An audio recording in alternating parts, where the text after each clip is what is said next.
Diabetic கண்ட்ரியில் நீங்கள்லாம் நிறையா பேர் இப்போ வந்து அந்த அதுக்குள்ளே மாட்டிக்க கூடாது. ஏன்னா அதோட காம்ப்ளிகேஷன்ஸ் எல்லாம் எவ்வளவுன்னு எல்லாரும் சில பேர் வீட்டிலலாம் கூட யாராவது நிறையா பேருக்கு இருக்கும். அவள்லாம் எவ்வளோ கஷ்டப்படுறாங்கிறது நம்மளுக்கு தெரியும். ஸோ அந்த கஷ்டம் நீங்கள்லாம் படக்கூடாதுங்கிறது தான் எங்களோட ஃபியூ இதில். ஸோ நாங்கள் வந்து நீங்கள் பெரியவாடாக எப்படி நம்ம லைஃப் ஸ்டைலை இப்போ கொண்டு போகிறீங்களோ அது போல தான் உங்களோட லைஃப் ஸ்டைல் பின்னாடி நீங்கள்லாம் நல்லாவே இருப்பீங்க.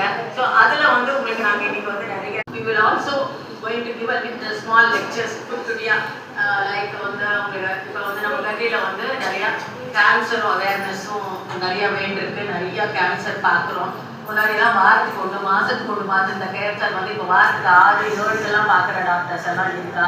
ஸோ இது வெரி வெரி டிஸார்டனிங். மனசுக்கு ரொம்ப கவலையாக இருக்குது. எத்தனை பேருக்கு ஒன்றும் லைஃப் போகிறதோட இல்லை, எவ்வளோ பொருள் செலவு, அவங்க வீட்டில் எவ்வளோ மன கஷ்டம், என்ன so many things are there. So yes, therefore yesterday also I lost one of my very very close friend who is 75 years and he died of cancer. So அதுவே ரொம்ப கஷ்டமாக இருக்குது. அதனால் அந்த மாதிரி கஷ்டம் வந்து நீங்கள்லாம் படக்கூடாது.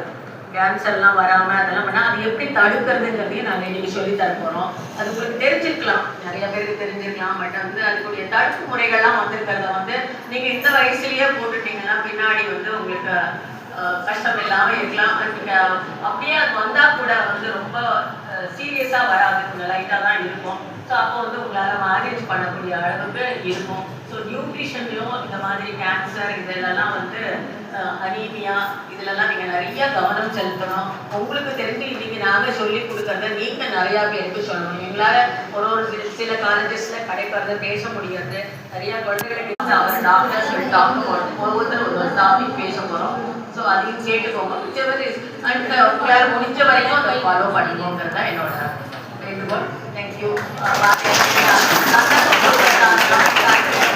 அருண் சார் ரொம்ப ரொம்ப நன்றி. வணக்கம்.